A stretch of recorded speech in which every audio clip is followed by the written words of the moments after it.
Bonjour, bienvenue sur ma chaîne. Aujourd'hui, je vais vous parler de Atlas Seaboard, la maison d'édition qui a essayé de concurrencer Marvel dans les années 70 et qui a été créée par l'ancien patron de Marvel. Installez-vous confortablement, c'est une histoire qui remonte sur le pesant de cacahuètes. La figure centrale de cette vidéo est Martin Goodman. Étrangement, c'est un personnage dont on sait finalement très peu de choses. Il a toujours voulu rester dans l'ombre, il y a très peu de photos qui existent de lui, donc on va faire avec. Martin Goodman a travaillé toute sa vie dans l'édition. Il a commencé par publier des magazines pulp dans les années 30, puis des comics par la suite. Comics de guerre, d'aventure, de cow-boy, de romance, de super-héros. Dès que quelque chose devenait à la mode, Goodman en publiait des copies. Conjointement, à partir des années 40, il a eu toute une ligne de magazines en noir et blanc dits pour hommes. Magazines aux noms évocateurs comme Bachelor, célibataire, For Men Only, réservé aux hommes, Male, mâle, Stag, les talons, et Swank, les sbroufs. Tous ces mags faisaient dans l'érotisme plus ou moins soft, sous la forme de textes, dessins, humoristiques et quelques photos. Les textes et dessins disparaîtront dans les années 60 pour laisser presque exclusivement la place aux photos. Goodman va créer de nombreuses maisons d'édition durant sa carrière, les ouvrant et les fermant suivant leur succès ou leurs échecs. Pour ne citer que les plus célèbres, il y a eu dans l'ordre Atlas, Timely et Marvel. En 1939, il embaucha le neveu de sa femme, un gamin de 16 ans, Stanley Lieber, qui prit un peu plus tard le nom de Stan Lee. De garçon de course, Lee fut promu éditeur 2 ans plus tard. Son rôle était de matérialiser les idées de Goodman et de servir de tampon entre Goodman et l'équipe artistique. Notez qu'il y a eu 2 charrettes économiques, l'une en 1948, l'autre en 1958, donc avec 10 ans d'écart, et que le seul employé à avoir survécu aux deux était Stanley, car Goodman avait le sens de la famille. Notez également que c'est Goodman, et non pas Lee, qui décidait quels comics lancer ou arrêter, et c'était lui qui approuvait ou rejetait les couvertures des comics une fois qu'elles avaient été approuvées une première fois par Stanley. Bref, Goodman était la représentation de la micro-gestion et de toutes les dérives que ça implique, mais nous verrons cela un peu plus tard en détail. Revenons à notre historique. En 1947, il créera Magazine Management Co. Inc., la maison mère, dont l'une des sociétés filles deviendra plus tard le Marvel Comic Group. En 1957, Goodman va changer de distributeur pour ses publications et prendre American News Company, qui sera poursuivi en justice et fera faillite quelques mois plus tard. Se retrouvant sans distributeur, Goodman va se tourner vers Independent News, le distributeur de son concurrent direct National Comics, l'ancien nom de DC, qui va lui imposer une restriction dans le nombre de comics que Goodman peut vendre dans les rayonnages, passant d'une 50aine de titres à 8. En 1961, Goodman va se décider à suivre l'exemple de DC et se relancer dans l'édition de comics de super-héros, après leur disparition des années 50. Notez qu'il y a 2 versions de ce sujet, celle de Stanley et celle de Jack Kirby. En fait, Lee a plusieurs versions qu'il a affinées au fil des ans, la plus célèbre est la suivante. Goodman a joué au golf avec son homologue de chez DC, et pendant la partie de golf, il a entendu dire que le comics de la Justice League se vendait très bien. Donc Goodman a été voir Lee et lui a donc demandé de créer un comics avec un groupe de super-héros. Alors que Marvel ne possédait pas de super-héros, mis à part Submariner et Human Torch, qui n'avaient plus été utilisés depuis des années. Lee continue en disant que sa femme lui a conseillé de tenter l'expérience, puisqu'il était soi-disant prêt à démissionner, qu'il n'avait plus rien à perdre, et que là aussi, soi-disant, il avait toujours voulu s'essayer à ce genre de comics. Bien sûr, la partie de golf n'a jamais eu lieu, comme l'ont confirmé les différents intervenants de cette soi-disant partie, au cours des années. Lee n'avait aucune envie de démissionner. Souvenez-vous, il avait une place en or, puisqu'il a évité 2 charrettes, et il n'a jamais démontré de velléité d'écrire d'histoires d'aventure en 20 ans de carrière. En fait, en termes d'écriture, ses seuls faits d'armes étaient d'écrire des histoires sexistes de blondes, comme on dit, et on retrouvera cette caractérisation de rabaisser les femmes dans quasiment tous les personnages féminins écrits par Stan Lee, en commençant par Susan Storm dans Les 4 Fantastiques. Passons à Kirby maintenant. Après avoir travaillé pour Atlas, puis pour DC, et avoir ensuite créé son propre studio artistique avec Joe Simon, période où il a créé d'innombrables comics d'aventure, Kirby avait besoin d'une certaine rentrée d'argent pour faire vivre sa famille. La seule boîte produisant suffisamment de comics pour le faire vivre était DC. Mais Kirby venait d'être mis sur la liste noire de l'éditeur suite à une affaire de droit avec l'éditeur Jack Schiff. Restait Marvel, pour qui Kirby travaillait déjà depuis quelques mois sur des comics de monstres. Apprenant que Goodman voulait arrêter la branche comics de l'entreprise, Kirby va trouver Stan Lee avec une série de propositions d'histoires de super-héros, tout étant plus ou moins en rapport avec des monstres, les 4 Fantastiques, Hulk et les X-Men. Kirby demanda à Lee de convaincre Goodman d'essayer de relancer leur genre super-héroïque avec ses histoires. Rappelez-vous que ce rôle d'intermédiaire était la raison principale du poste de Lee, d'après Goodman. Kirby va donc convaincre Goodman, par l'intermédiaire de Stan Lee, de lancer plusieurs comics de super-héros, les 4 Fantastiques, les X-Men, Hulk, Iron Man, etc. Petit à petit, Marvel va concurrencer DC en termes de chiffres de vente jusqu'en 1967, date à laquelle Goodman va revendre une partie de son business à Perfect Film & Chemical, et qui se renommera lui-même Cadence Industries. Goodman restera l'éditeur de Marvel jusqu'en 1972. Goodman avait pour objectif de donner la succession de Marvel à son fils Charles, surnommé Chip. Martin prit sa retraite en tant qu'éditeur en 1972 et installa donc Chip comme son remplaçant. C'était compté sans Stan Lee, qui vit une opportunité de gravir un échelon dans l'échelle sociale.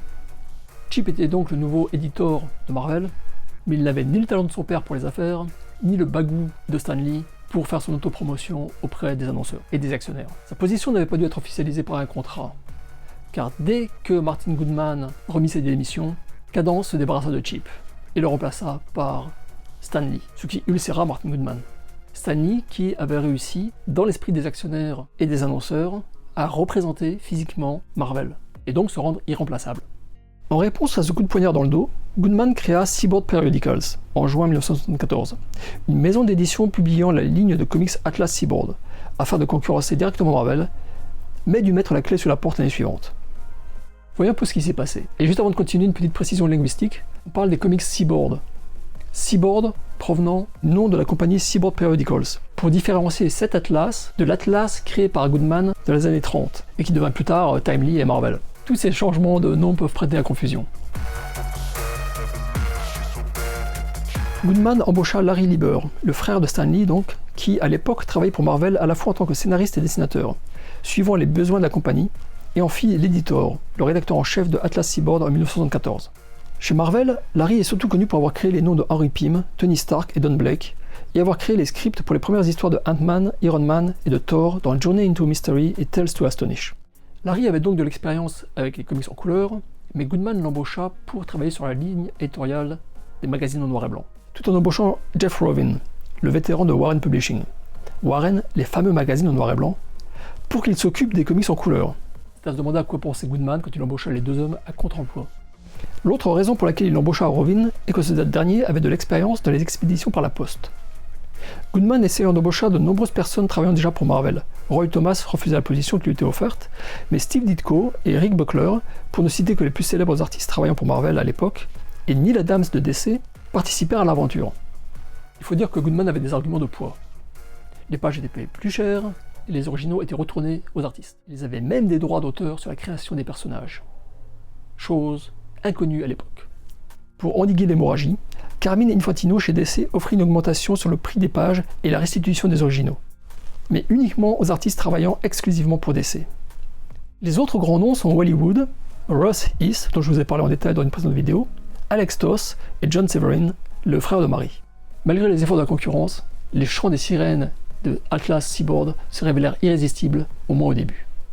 Goodman commença par publier 8 séries de comics en couleur, qui furent rapidement rejoints par 15 autres, totalisant 23 séries de comics et 5 séries de magazines en noir et blanc, soit 61 comics en couleur et 11 magazines en noir et blanc qui furent publiés en moins d'un an, entre 1974 et 1975. Voici la liste des comics en commençant par les plus célèbres. Iron Joe. L'action se situe dans un futur post-apocalyptique, et Iron Joe, un guerrier farouche à la Conan le barbare, est à la recherche de son passé. Scénario de Michael Fletcher, dessin de Pablos Marcos, avec 2 couvertures de Neil Adams. L'une des rares séries à atteindre 4 épisodes.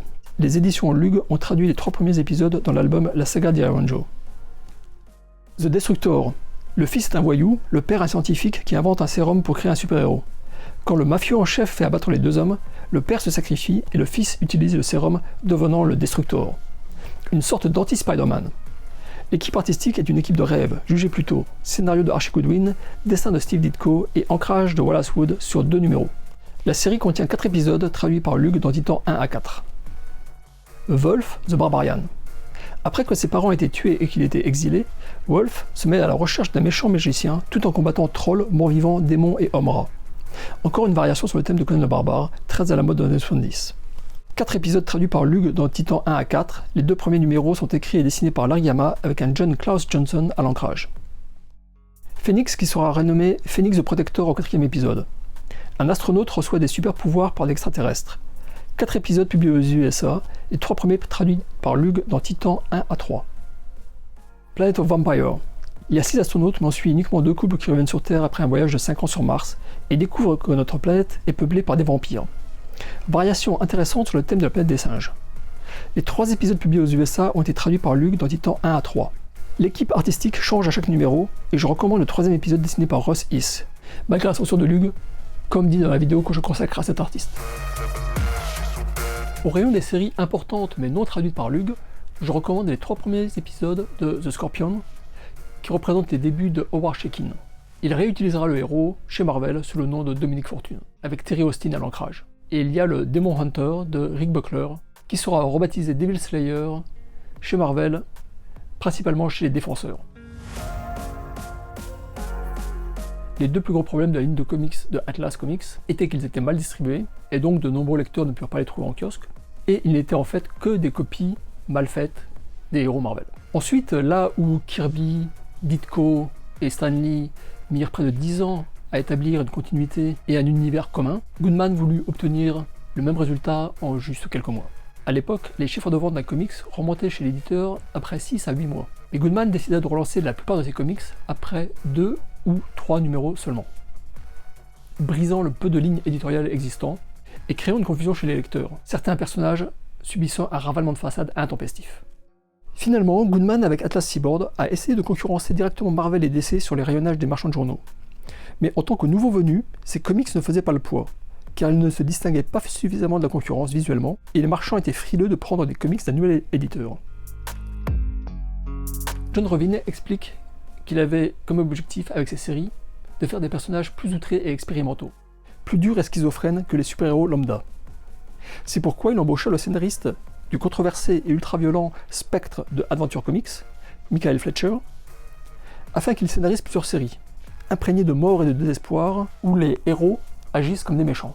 The Brute, une copie de Hulk demandée par Martin, tue un adolescent. Morlock 2001 détruit une jeune fille aveugle. The Tarantula devient une araignée humaine qui dévore ses proies.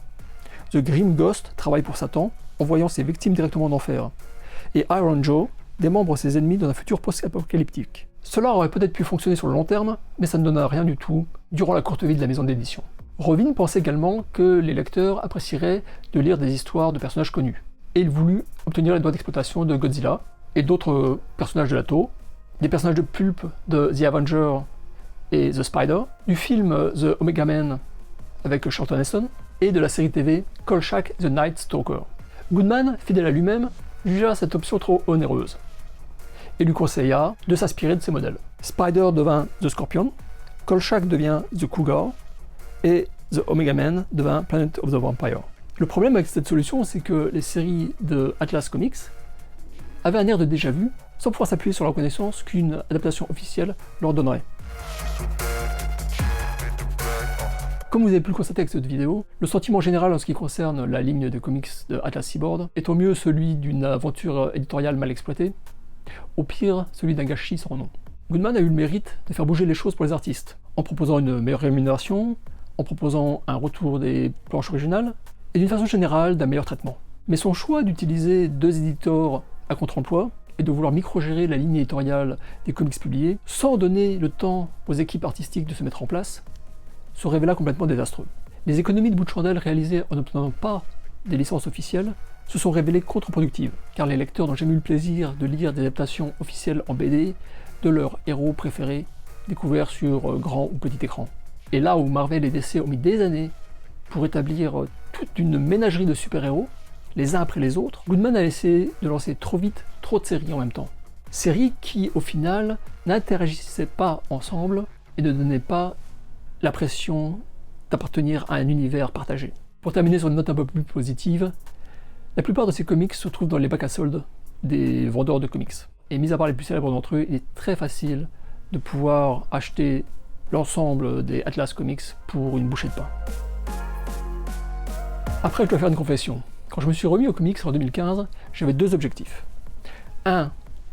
Trouver toute la collection des ROM, Chevaliers de l'espace. Et 2. Trouver tous les comics disponibles pour Atlas Seaboard. J'ai rempli mon premier objectif. Non seulement j'ai acheté tous les comics, mais maintenant je les ai revendus parce que je les rachète sous la forme d'un omnibus, ce qui me convient mieux.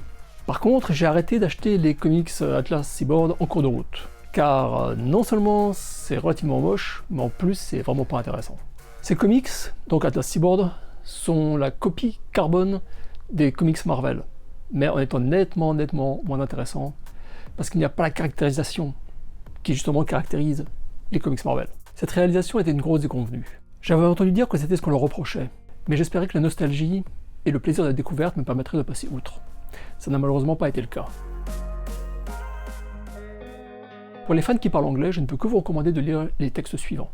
Vengeance Incorporated, A History of the Short-Lived Comics Publisher, Atlas Seaboard, par John B. Cook, dans Comic Book Artist, un magazine publié par Tomorrow Publishing qui est accessible online grâce à Web Archive. L'interview de Larry Lieber, donc le frère de Stan Lee, dans le blog Oh Danny Boy. Il y a également un groupe Facebook spécialisé dans Atlas Seaboard, et certains documents rares de cette vidéo proviennent de ce groupe. Il n'existe pas à ma connaissance d'ouvrage regroupant l'histoire que je viens de vous raconter. Et c'est dommage car je trouve cette histoire fascinante. Et il y a de nombreuses zones d'ombre qui mériteraient d'être examinées plus en détail. Qui sait, ça viendra peut-être un jour. Il n'existe pas non plus d'artiste édition, voire plus simplement de recueil collectant les séries. Et ça, à mes yeux, c'est encore pire que le fait qu'il n'y ait pas d'artiste édition. C'est pour ça en fait que j'ai créé mes boîtes grâce à l'ami John Lovert, mais je n'ai pas son talent, et je les échangerais bien contre un vrai TPB ou un omnibus. Ça aussi, ça viendra peut-être un jour. Et je précise d'ailleurs qu'il existe une forme de recueil, j'ai découvert ça sur le groupe Facebook dont je vous parlais un petit peu plus tôt. Il existe une forme de recueil, mais c'est une arnaque. Ça coûte extrêmement cher, et d'après ce que j'ai pu lire, c'est très mal fait. Donc je vous conseille de garder vos sous, ne vous achetez pas ces recueils. Voilà, je termine donc cette vidéo sur le message habituel. Merci de me soutenir, de mettre un commentaire, de vous abonner, mettre un pouce bleu.